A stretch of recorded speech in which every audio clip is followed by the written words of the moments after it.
Today we're going to go over some mobility to get ready for the snatch. So after you finish your general warm-up, you have some time before your snatch session actually begins. Mobility is a good place to start. So we're going to start by hitting the hips, then we're going to do the upper thoracic, then we're going to do the ankle.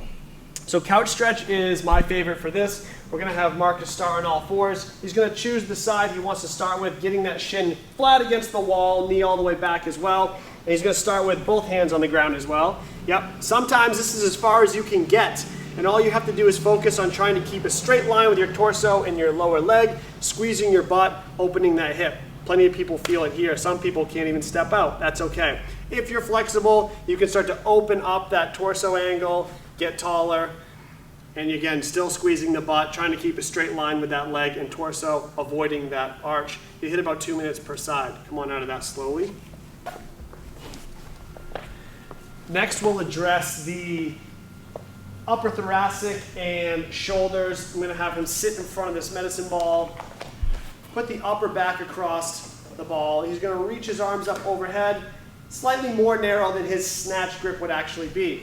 And once he's got a good grip on the barbell, what I'm going to have him do is try to drop his hip towards the ground. That'll help the shoulders rotate a little more open and start to get some space in that upper thoracic spine area.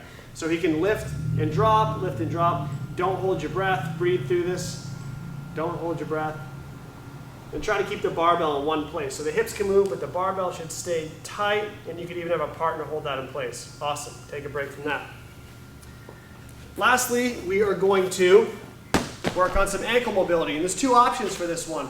So you could do this with both legs at once, but Marcus is going to show the single leg version.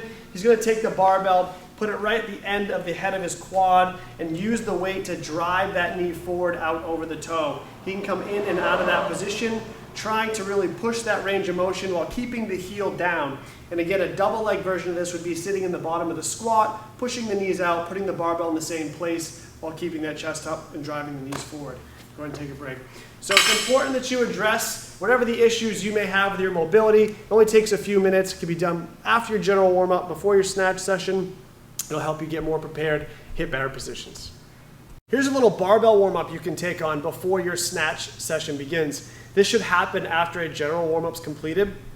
And you should know that you could do this once or twice. If you're going to do it once, maybe a higher rep scheme. If you're going to do it twice, you could do fewer reps and then cycle through it with a little bit of weight the second time through.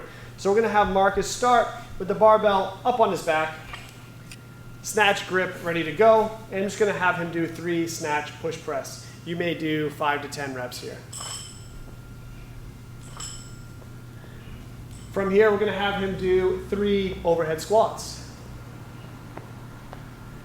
And if you're really warming up that bottom position, you could even add a pause to this if you needed to.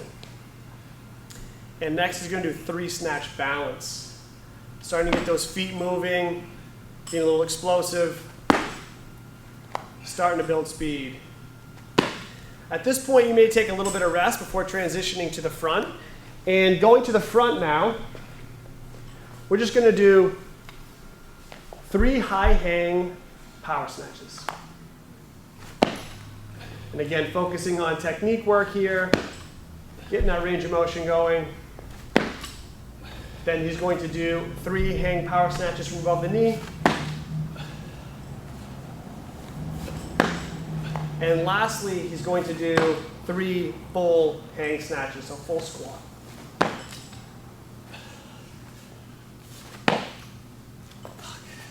One more, stay with it. I'm making you do a lot at once here. And take a break. So obviously you would do this at your pace, a little easier. You can slow it down. And again, one time through, have the rep scheme be a little higher. If you want to go through 2 or 3 times, you can do less. And you can even add a little weight as you get through this. But it's a great way to warm up before you start trying to lift heavy.